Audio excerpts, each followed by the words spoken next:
I struggled with reading at a very young age and was always behind my classmates in elementary school. I would try to sound out the words, but then I would lose the meaning of the words as I went along. I lost a lot of comprehension, and to me, it felt like the words were floating all over the page. Through perseverance, I was able to finish high school and gain acceptance into a college without ever completing an assigned novel. In my mind, I was not smart enough to go to a college, nor did I have the support from home. So I called my best friend, and she told me to go to college with her at Stephen F. Austin. I had compensated all of my life in the area of reading, but that will only get you so far in higher education. North Harris had just opened up a new campus that year over in Tomball, which is right down the street from where I grew up.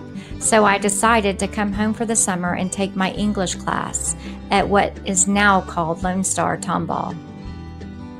That is where I met an English teacher that would change the course of my life. He would support me, tell me I was smart, and then spend time helping me and challenging me to be a better student. He told me to pick up a book, any book, and just read it. Read it a short amount of time or a long amount of time, but just practice every day, and through that process, I would strengthen my skills. I did as he advised. I read, and I stayed with it. I was able to graduate from Stephen F. Austin with an education degree and then go on to get my master's in education and graduate from there, but I still was not an avid reader. My second daughter, who is an avid reader, took me to a movie called The Hunger Games, and I was livid with that movie. I was very upset that they had made a movie like this to show children. My daughter simply responded to me, "Mom, you didn't read the book. You have to read the book, and you won't get the movie until you read it. And you're not an avid reader like I am, so you'll never get it."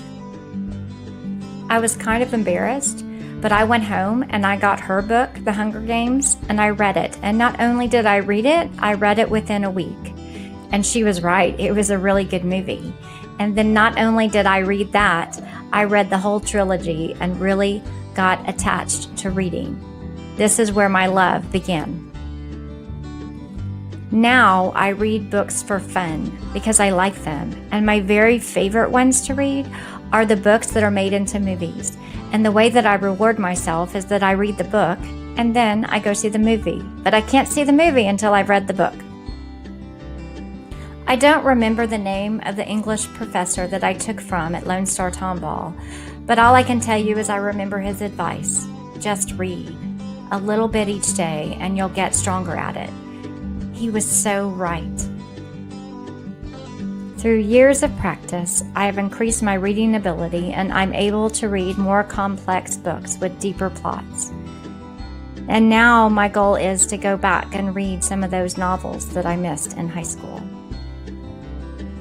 Who would have guessed that 30 years later, I would be on the same campus as the same professor who encouraged me to move forward and better my life?